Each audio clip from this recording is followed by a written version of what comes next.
يا مرحب ويا هلا، يا أهلا وسهلا. قبل ما نبدأ حابة إني أشكركم كتير على دعمكم ليا.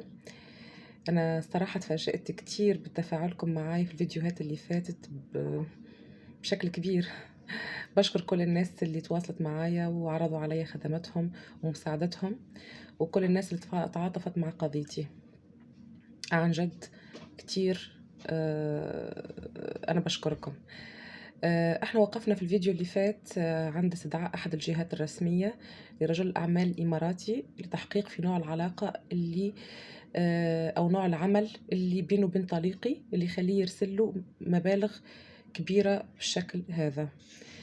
هنا اتصل بي رجل أعمال إماراتي وبلغني موضوع الاستدعاء، وكان شاكك الصراحة إنه في علاقة، إنه لي أنا يد في القصة، لأني أنا سألته كذا مرة، فطبيعي إنه هو يشك، يفكر إني أنا